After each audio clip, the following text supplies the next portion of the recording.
Present by Ravi studio Ambikapur.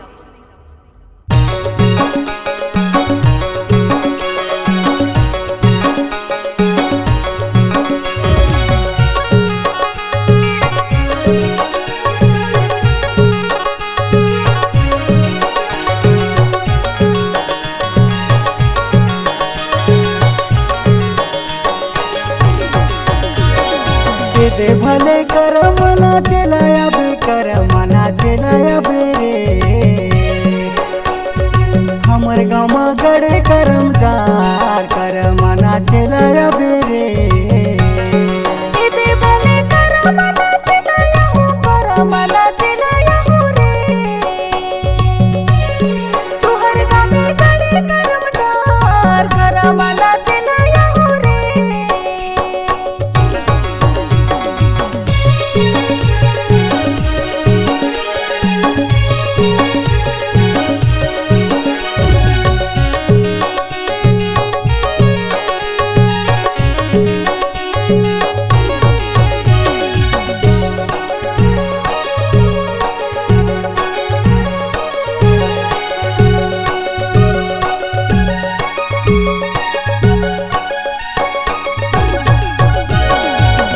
राती दोनों जन करब चिन्हारी कर मना चलाया बे रे एकर पाछू भागी भागा करब तैयारी कर मना चलाया बे रे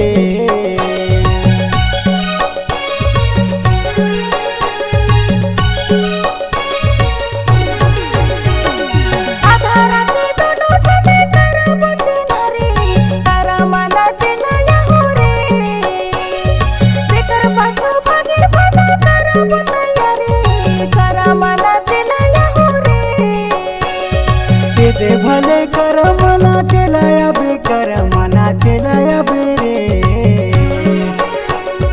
हमर गाँव में गड़े करमदार कर मना चलाया बे रे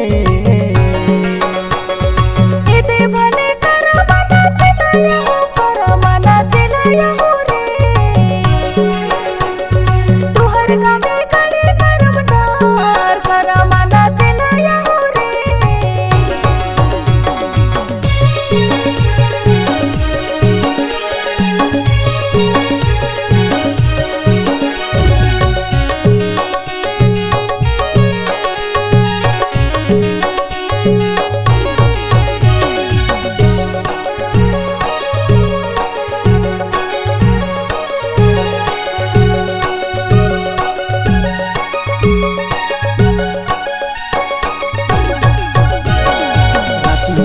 डसन में करला सर फसर कर मना चलाया बे रे जरा के जवानी कर भागे अने डहर कर मना चलाया बे रे